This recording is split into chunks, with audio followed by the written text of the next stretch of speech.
This meeting is being recorded.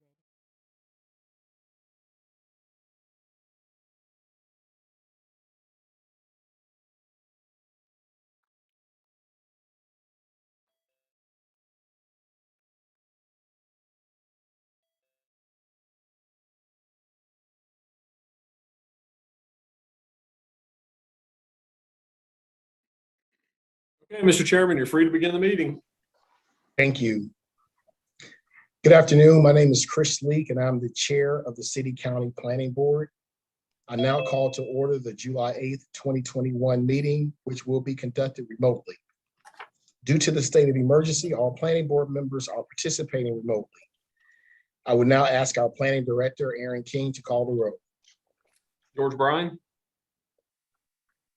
Here. Melinda Dunnigan, Here. Walter Farabee. I don't see Walter yet. Jason Grubbs. Here. Clarence Lamb. Here. Chris Leak. Here. Mo McCray. Here. Brenda Smith. I didn't hear Brenda, but I thought I saw her. I don't see her anymore. Okay. Jack Steelman. Here. Okay, and we'll come back and see if Brenda rejoins. Like I said, I thought I saw her earlier. Yeah, she was here. Okay. All right. When there is a vote, a roll call will be conducted. Each board member will be recognized and asked to clearly state their vote for the record. All guests participating in this remote meeting, either through Zoom or by phone, will remain muted until recognized by the board for comment. Today's meeting is being broadcast live on TV 13 and is also being live streamed on the city's website. The meeting will also be replayed on TV 13 tomorrow morning at 10 a.m. and Sunday at 4 p.m. Our first order of business today will be the consent agenda. These are items for which the petitioner is requesting withdrawal or continuance, or items for which staff has recommended approval and no one has signed up to speak in opposition. For our public hearings today, each side will have a total of 12 minutes. There is no rebuttal period. Once you have been recognized by the board, staff will unmute your microphone so that you can provide your comments. After the public hearing is closed and the board goes into work session, no one is permitted to speak unless the planning board asks them a question. The items under section B of our agenda will require final action by the elected body, either the city council or county commissioners. As such, votes taken today are recommendations which are considered by the city council or board of commissioners during this review of the request. For special use district zoning requests, the petitioner must identify the intended use or uses of the site and give specific details on how the site will be developed. If you are addressing the board today, we would ask that before you begin your comments, please give us your name, address, and zip code for the record. Our first item of business is the approval of the minutes of the June 10th and June 24th meetings. Are there any additions or corrections? Is there a motion? Mr. Chairman, this is Clarence. I move approval. Motion by Mr. Lamb. Second. Second by Mr. Bryan. Is there any other comments? If not, Mr. King, will you please call the roll? Well, and I want to reflect, Walter Farabee's joined the meeting. He will mark him present here, so I see him on there. And we'll go down the roll. So George Bryan. Yes. Melinda Dunnigan. Yes. Walter Farabee. Yes. Jason Grubbs. Yes. Clarence Lamb. Yes. Chris Leak. Yes. Mo McCray. Yes. Brenda Smith. I don't know if Brenda's here yet. Don't see her. Jack Steelman. Yes. Okay. Thank you. I'm not going to recognize Mr. Desmond Corley for our consent agenda today. Thank you, Mr. Chair. I'm going to share my screen as usual. I would love for you all to let me know which of my screens you're seeing. Once I start the presentation, are you seeing the presentation or the presenter view? The presentation now. Fantastic. All right, Mr. Chairman, we are actually going to have presentations and public hearings for each item under section B. So the consent agenda is going to be very brief today, hopefully. And they are all items that don't require public hearing. So the first one is C1, which is a planning board review for planned residential development on 5.19 acres off of Griffith Road. Here is the site plan for the proposed Rosewood Place. This is 25 lots on those 5-ish acres. I do need to make the board aware of a proposed revision to one of the conditions that appears in your agenda book. These conditions are pretty standard, but we did become aware of a comment from our stormwater staff regarding the 50-year storm. So I've included the revised language. It essentially leaves the condition the way it is, but adds a sentence that, you know, a stormwater management plan submitted for review and approval by stormwater staff will have to include measures designed to manage the 50-year peak storm event unless an alternative is approved by stormwater staff during that permitting review and approval process. So with this revised condition language, we have spoken to the developer. They are amenable to this condition. The site plan meets all UDO requirements for PRDs, and staff recommends approval with this revised condition. Well, Mr. Chairman, this is Clarence. I move approval with the changed condition. Second. I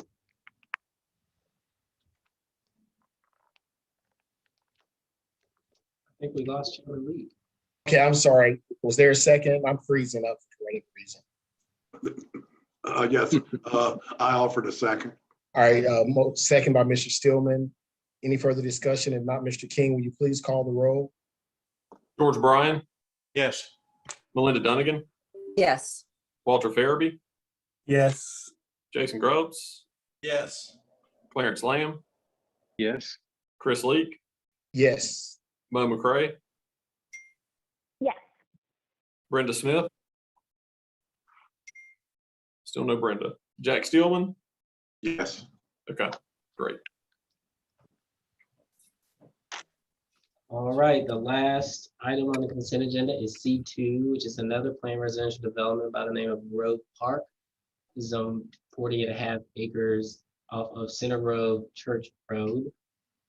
The proposed site plan for Grove Park is here. It shows 30 lots with a couple of streams that traverse the site. They're showing their required buffer. They meet all UDO requirements for PRDs for properties of this size. Staff recommends approval of this request. Mr. Chairman, this is Clarence. I recommend, or I move approval. Motion by Mr. Lamb, Second, Jason Grubbs. second by Mr. Grubbs. Any further discussion? Mr. King, would you please call the roll? George Bryan, Yes. Melinda Dunnigan, Yes. Walter Farabee, Yes. Jason Grubbs, Yes. Clarence Lamb, Yes. Chris Leak, Yes. Mo McCray, Yes. Brenda Smith. No Brenda. Jack Steelman. Yes. Okay. Mr. Chair, that concludes our consent agenda for this meeting. Thank you for your time. So, Mr. Chairman, let me just double check real quick. That will take us back to item B1 on your agenda, which we'll have a public hearing on. I'm looking through the participant list and I don't see the applicants here yet. I don't know if they're having some problems getting in. I do know we've got some folks here for B2, on both sides of the case. So, you know, if it's agreeable to the board, you may want to consider moving on to B2, and let's give folks maybe a few minutes more to get into the meeting on B1 if that's amenable to the board. And does anyone have any objection to that? Okay, so that's fine. And I also see Ms. Smith has rejoined us. Great. Good to see you, Ms. Smith. So without further delay, we'll go in with the staff. We'll begin with the staff presentation on item B2, that's zoning case W3484. And that's our case on North Peacehaven Road. And I believe Amy's getting the slideshow pulled up there, and we'll get started on this.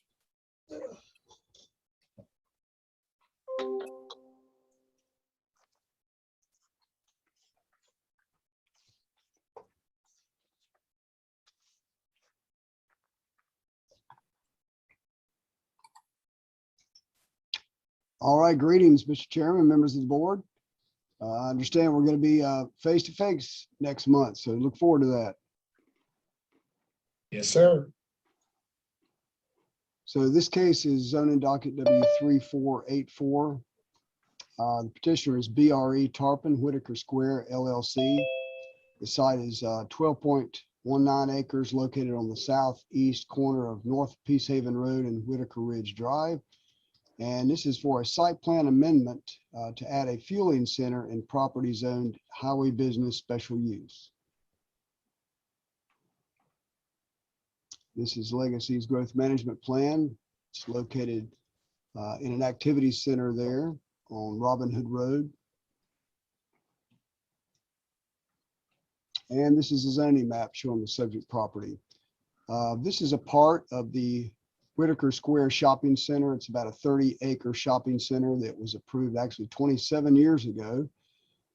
At that time, North Peacehaven Road was not in existence. So part of that request was to construct North Peacehaven Road there from Robin Hood over to Polo. The site is zoned highway business special use. Several of the out parcels have been developed over the years. It's about a 90,000 square foot shopping center. And this tract here is a little over 12 acres in size. You have some office zoning further to the north and pretty much surrounded by commercial zoning with the exception of the residential property across Whitaker Ridge Drive. This is the aerial photograph showing the subject property, the development pattern there. You can see the little orange star. That's about where the fueling center is proposed there and what is now surface parking there along North Peacehaven within the shopping center. This is looking northeast on North Peacehaven Road. The site is to the right.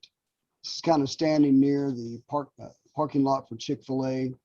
And you can see that yellow arrow there pointing to a white canopy, a temporary use there in the parking lot. That's about where the fueling center would go. Have some office uses across North Peacehaven. This is within the site. The fueling center would go right here where the canopy is. In the back is the main shopping center. Underneath, right underneath the edge of the canopy there, if you can see closely, there's a green row of shrubs back there. That's the shrubbery there outside of the La Coretta restaurant. And the petitioners have agreed to link that shopping center sidewalk up right around in that area with the sidewalk that's currently out on North Peacehaven Road.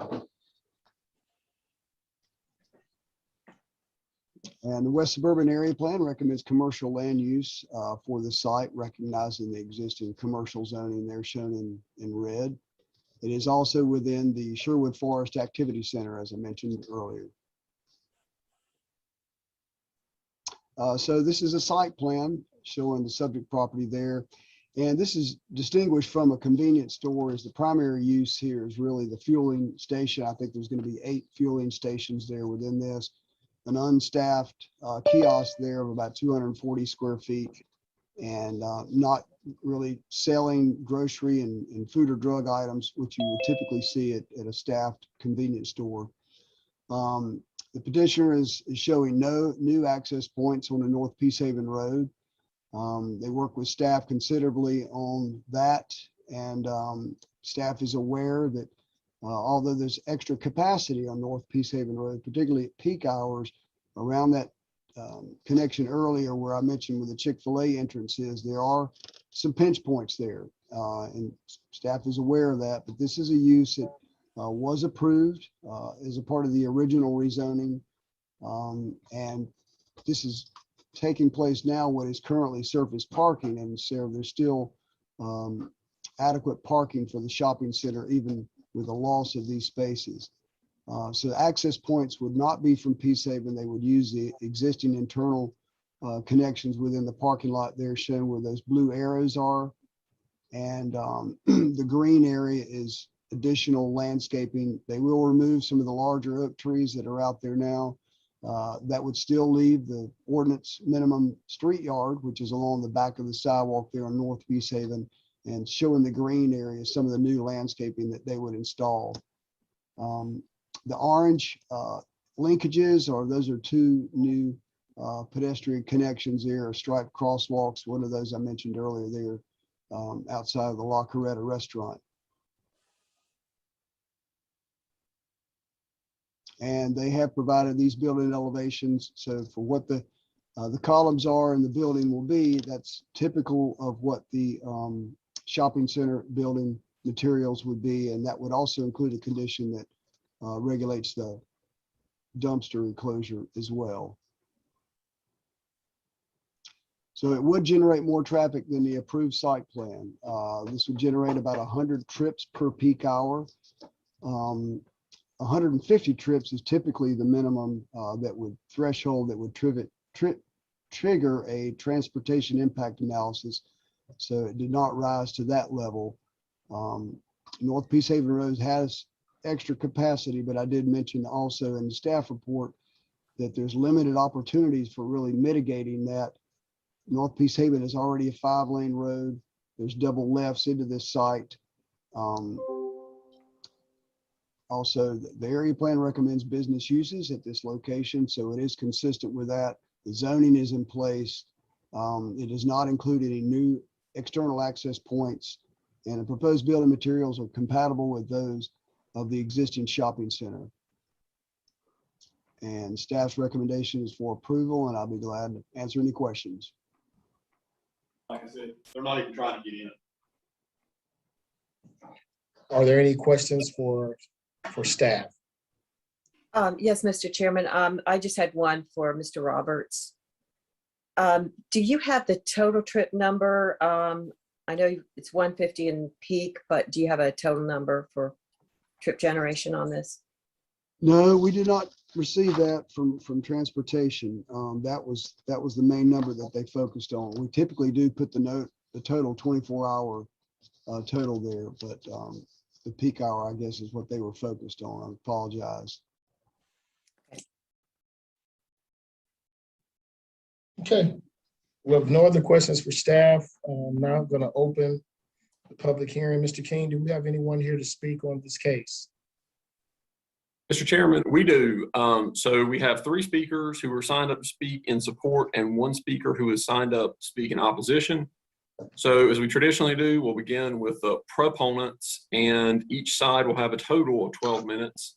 And I'm just going to go right down the list. The first person signed up to speak in support of this case is Laura Reid. Laura, if you would like to speak, please feel free to unmute, provide your name and address for the record, and begin your remarks. Thanks, Aaron. Yes, my name is Laura Reid, and I'm based out of Charlotte, North Carolina. And I'm here representing Harris Teeter as our traffic engineer, supporting them on this site.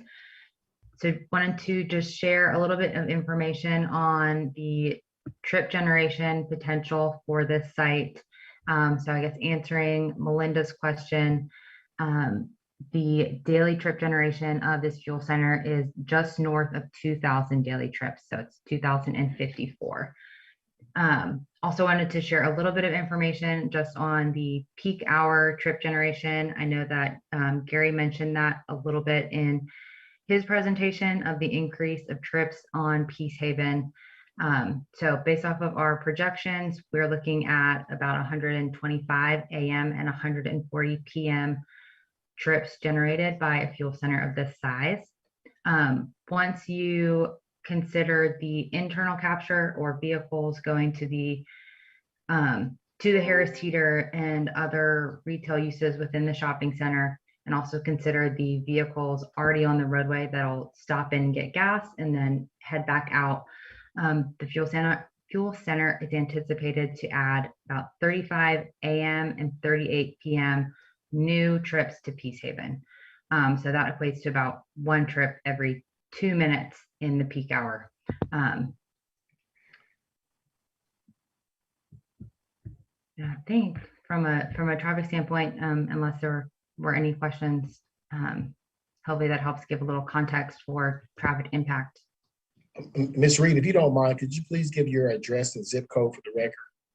Oh, yes, of course. It's 1717 Fleetwood Drive. and 28208. Thank you. Apologies, I missed that earlier.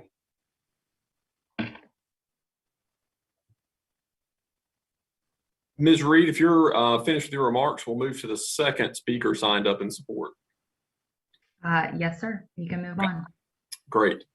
The second person in the list signed up to speak in support is Garrett Maravetz. Garrett, if you would like to offer any comments, please unmute, give your name and address for the record, and begin your remarks. Garrett Maravetz, and I'm with Harris Teeter, the applicant, and my address is 701 Crestdale Road, Matthews, North Carolina, 28105. I'm mainly here to answer any questions you guys might have specifically regarding our fuel program or the operation of the facility after hopefully receiving approval here tonight. Just to state for the record that we're extremely excited about this project. I think it's a good plan, and look forward to further investment in the community. Thank you. All right. Thank you, Garrett. The last speaker signed up in support for this case is Megan.Fitzsimmons. Megan, if you would like to offer any comments, please unmute, give your name and address for the record, and begin your remarks. Hey, yep. Thank you, Aaron. It's Megan.Fitzsimmons. My address is 200 South Tryon Street. It's in Charlotte, North Carolina, 28202. And that's Suite 200.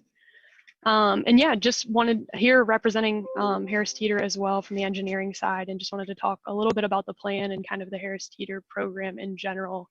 So as Gary kind of mentioned earlier, Harris Teeter fuel has kind of become one of their accessory uses to most of their grocery stores that are existing kind of throughout the Carolinas, Virginia, Georgia, Florida, kind of up and down the East Coast.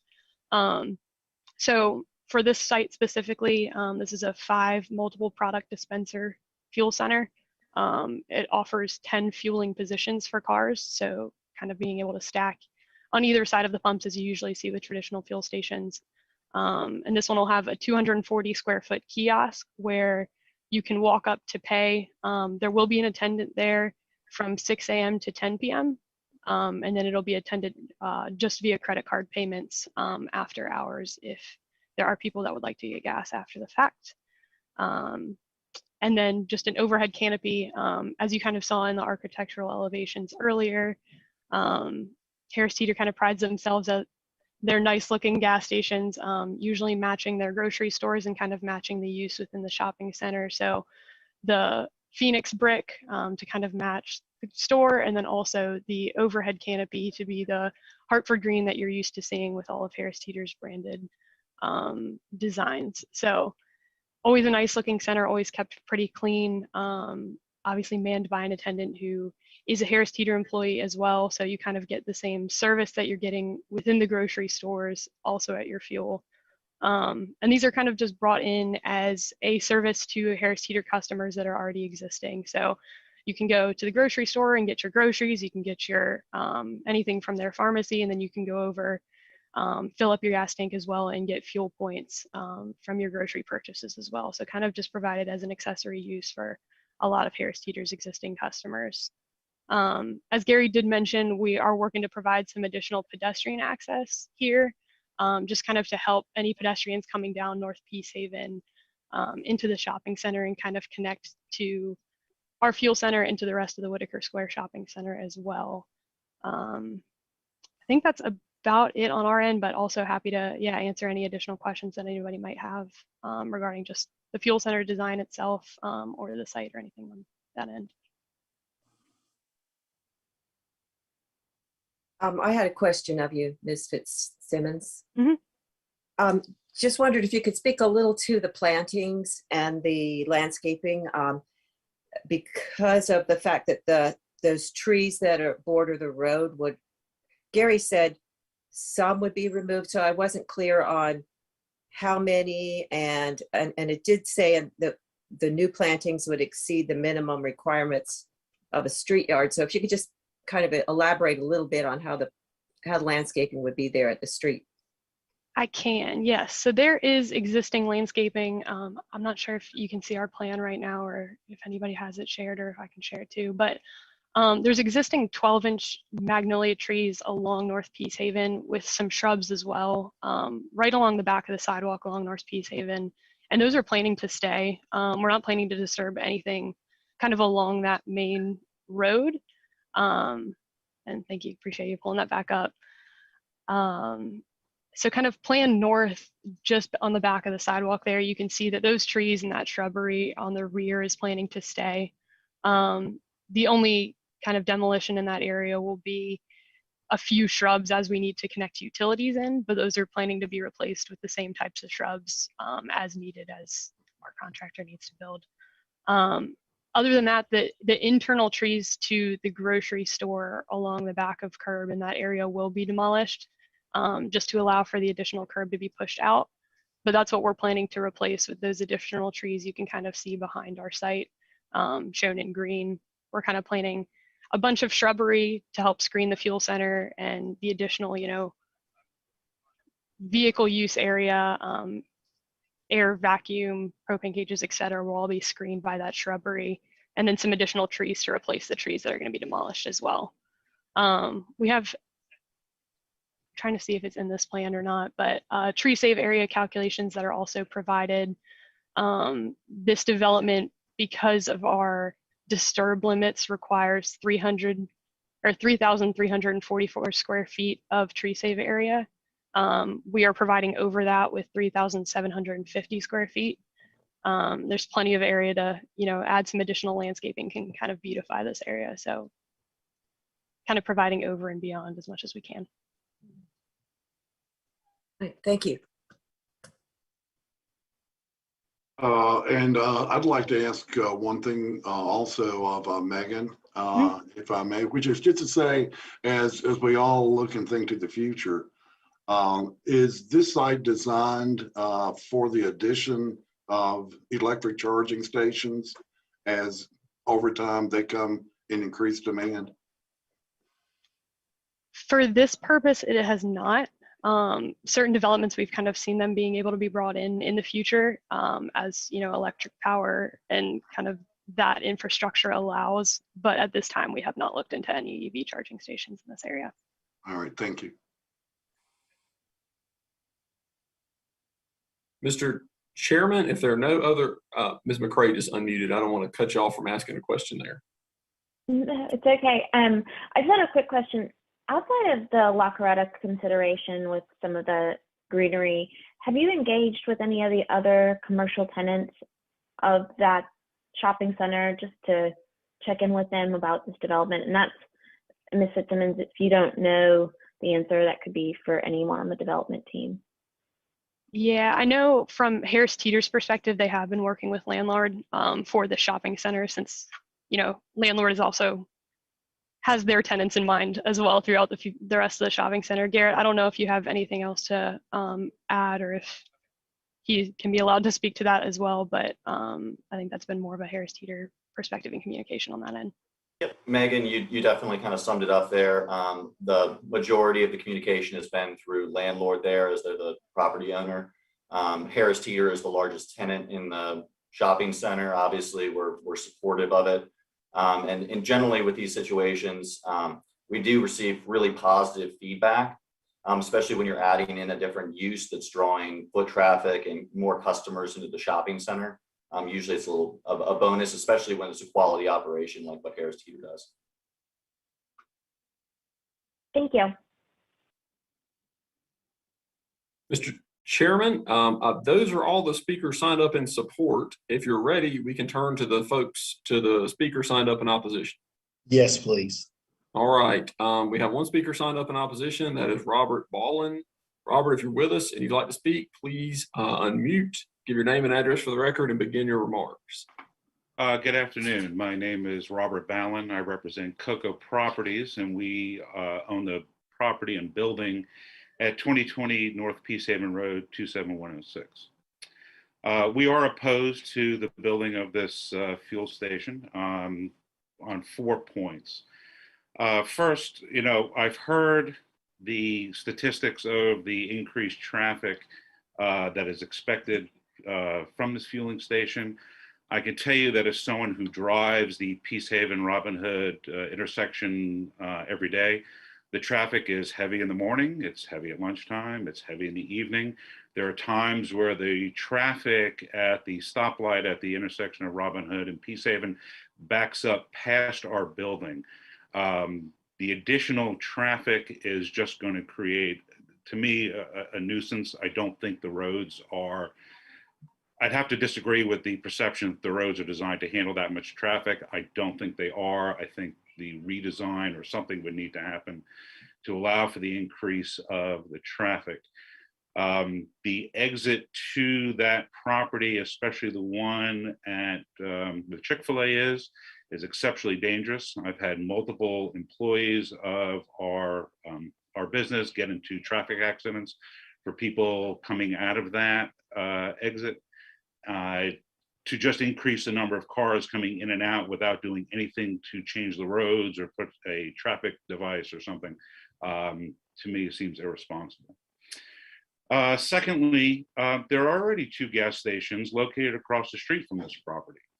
There's a third located west on Robin Hood Road, a short distance away. Do we really need a fourth?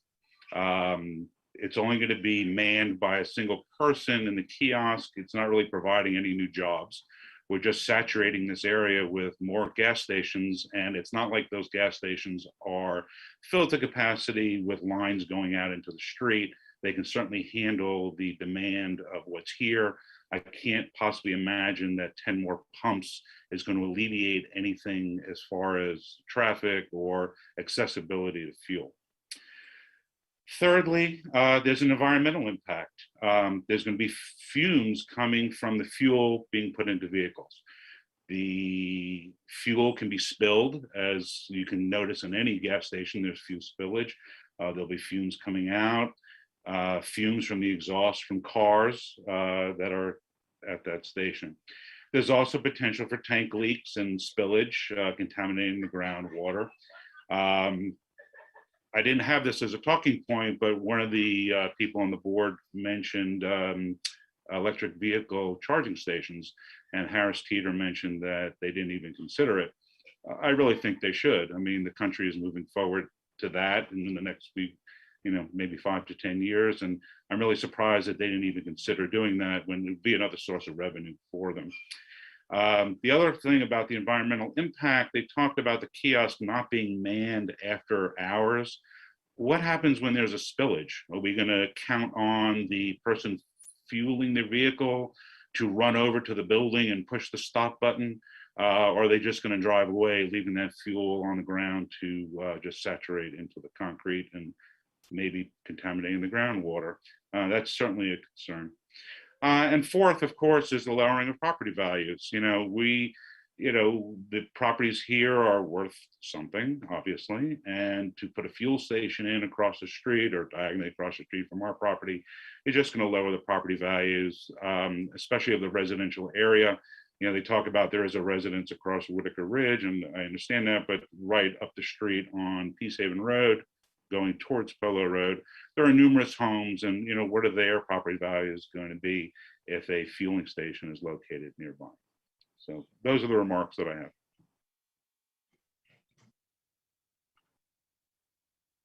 Mr. Chairman, Mr. Balin was the only speaker signed up in opposition.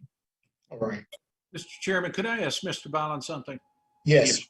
Mr. Balin, orient me with what tenant is in your property. Westgate Dermatology. Okay, thank you very much. You're welcome.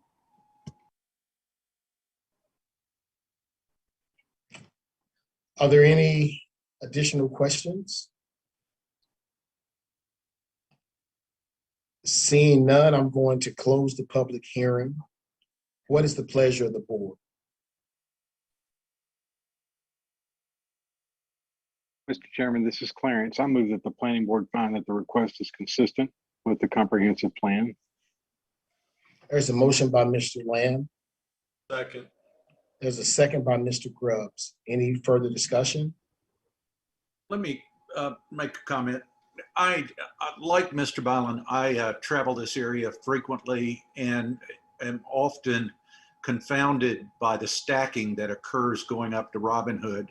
So I'm reluctantly voting in favor of this, but wishing that DOT would solve that for the current folks right now and the concern in the future. I do feel a bit constrained in terms of approving this simply because this is a site plan amendment. We had already looked toward additional out parcels and things being a part of this, so we knew that there would be additional traffic when this was founded. Thank you. Thank you. So there's a motion and second on the floor. Mr. King, would you please call the roll? George Bryan, Yes. Melinda Dunnigan, Yes. Walter Farabee, Yes. Jason Grubbs, Yes. Clarence Lamb, Yes. Chris Leak, Yes. Mo McCray, Yes. Brenda Smith, Yes. Jack Steelman. Jack, you're on mute. Yes. All right.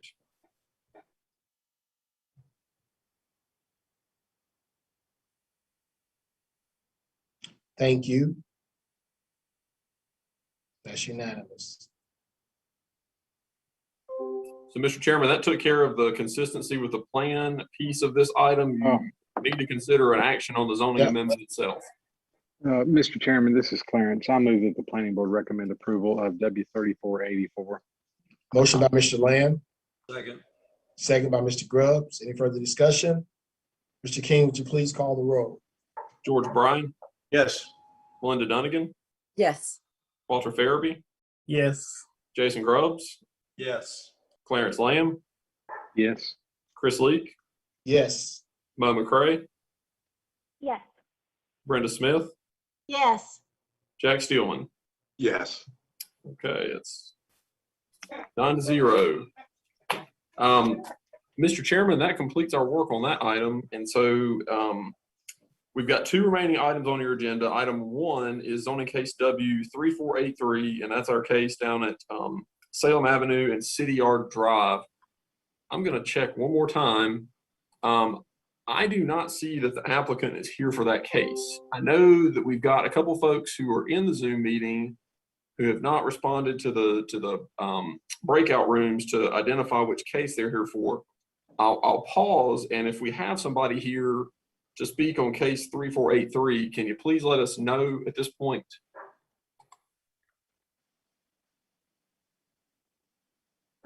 Mr. Chairman, I don't see anybody here. That is a case where staff's recommended denial, and I know in the past when the applicant has not been here for a case, the board has traditionally looked to continue that case to the next meeting so that we can go through due process and an applicant can have an opportunity to speak on their case.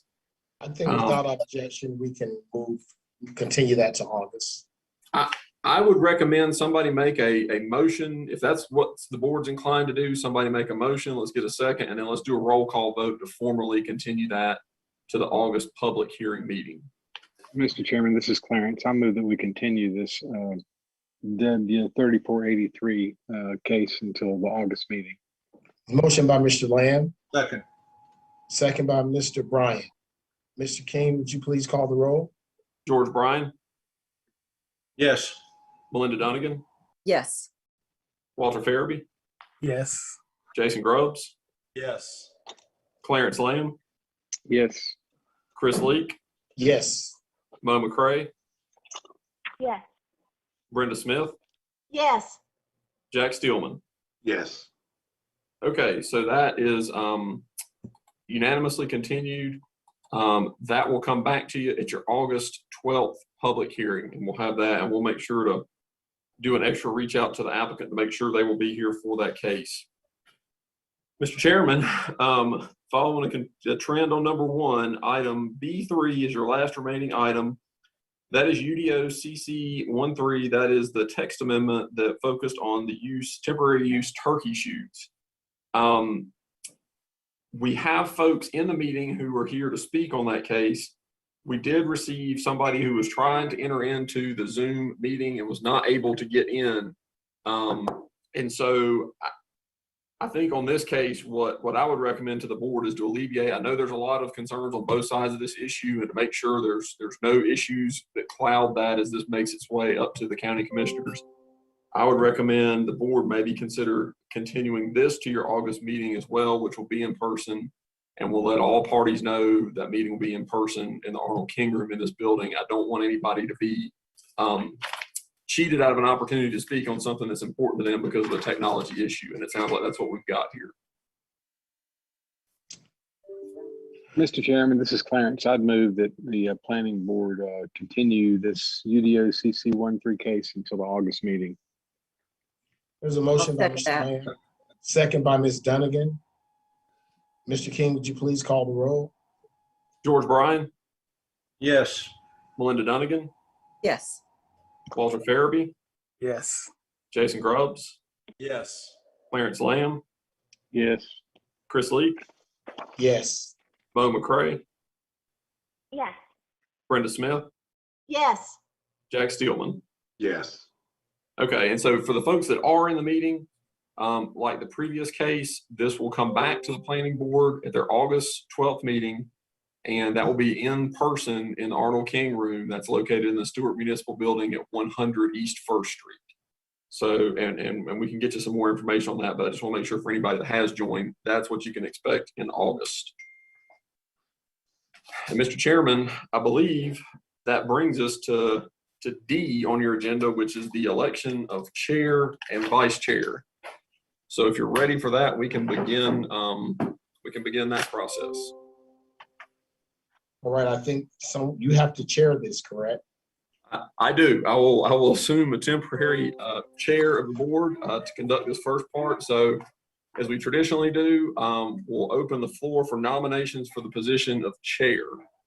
This is Clarence. I'd move that I'd nominate Chris Leak to serve as chairman next year, and I'd also move that we close nominations. I second that.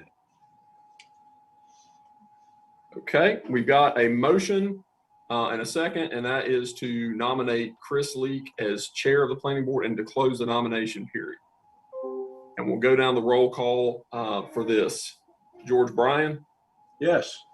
Melinda Dunnigan, Yes. Walter Farabee, Yes. Jason Grubbs, Yes. Clarence Lamb, Yes. Chris Leak, Yes. Bo McCray, Yes. Brenda Smith, Yes. Jack Steelman. Yes. All right, Mr. Chairman, the meeting is yours once again, and we'll move to the election of vice chair. All right, is there a motion on the floor for vice chair? This is Clarence. I move that I nominate Melinda Dunnigan to serve as vice chair. And I also move that we close nominations.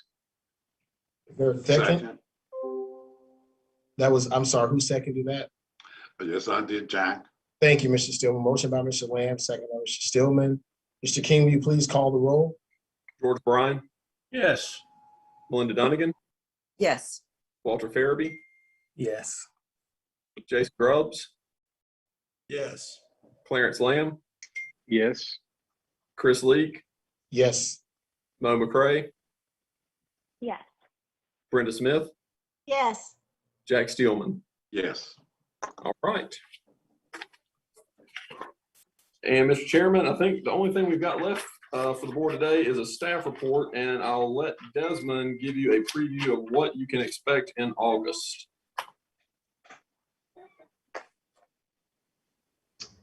August is very different from July. Right now, there are 10 zoning cases or 10 zoning petitions, including the one that was continued today. 2 text amendments, including the one that was continued today. 1 special use permit that will be decided by the city council. So the planning board's role in that is basically just a site plan review. 1 preliminary subdivision, and then 2 additional planning board review items. So that looks like 16 items total on the agenda for next month, unless we receive some requests to continue or withdraw. So this is almost like a Welcome Back Kotter sitcom where I'm telling my age now, where we're coming back to 16 items. So what I would encourage everyone, and I think we all do a good job of reading over the information prior to the meeting. I would strongly encourage everyone to read over the information and revert any questions back to staff so that we're not sitting there 4 or 5 hours, if possible, please. One question for staff. Since we're going to start meeting in person again, will we all go back to in person, what I historically have called sign checks? We haven't got that far, Jack. I know that we've kind of been focused on making sure we're ready to go for your public hearings and for your work session. So let us give some thought to that. Okay. The other thing, I don't want to steal Mr. King's thunder, but I know Ms. McRae, last month, you inquired about remote meeting. He has checked with the city attorney. I'll let him update us on that and when we will discuss that as well. Yeah, thank you, Mr. Chairman. So I did receive that information. I did check with the city attorney on that. I'll have you a report, and we can kind of spend some time talking about that at your July work session. We'll carve out some time under staff report, and we can cover that at your July work session. Thank you. And Mr. Chairman, the only other thing I would have is we've got. I'm sorry, Ms. McRae, I didn't mean to cut you off. Just so that we know, I've been fully vaccinated, but do we need to wear masks? Do we need to cover any of the rules and regulations to being in person? We'll get you an email on that so that everybody's got the same rules and procedures prior to coming back in the building. Just a quick note about your July work session. We do have 2 speakers lined up. If you remember, I think in one of the cases, it was one of the cases out in the county. There were some questions about, sewer expansion and what's utilities commission doing with sewer expansion. So we've got Courtney Driver, who is the director of City County Utilities, coming to talk a little bit about what is going on in utilities and what they're doing in terms of wastewater master planning. So we've got her lined up. We also had a case, I think it was a case on Bethesda Road that came up a couple meetings ago, where we had some stormwater issues associated with that one. It prompted some discussion on that one. So we've got Keith Huff coming to talk about stormwater at your July work session.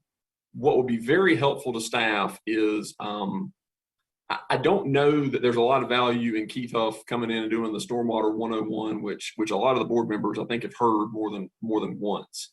I feel like we've kind of moved on to the intermediate level of stormwater questions. So if there are specific things you want Keith to cover, talk about, explain in his presentation, please get those to me as soon as possible so that I can get those to Keith and we can make that presentation as robust as we can and help the board out with that. Same with Courtney as well. If there are specific questions or specific items you would like for Courtney to cover in her presentation, please get those to me by email. I'll share them with her, and so we can get that information to you.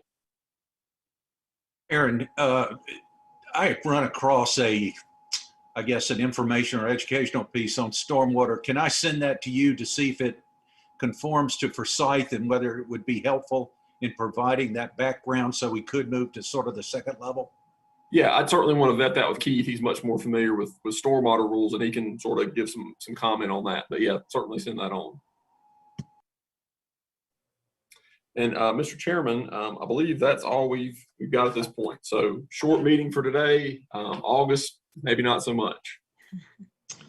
All right. Anything else for the good of the order?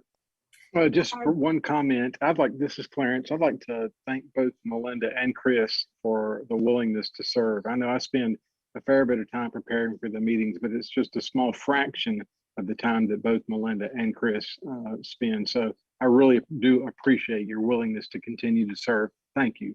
Thank you.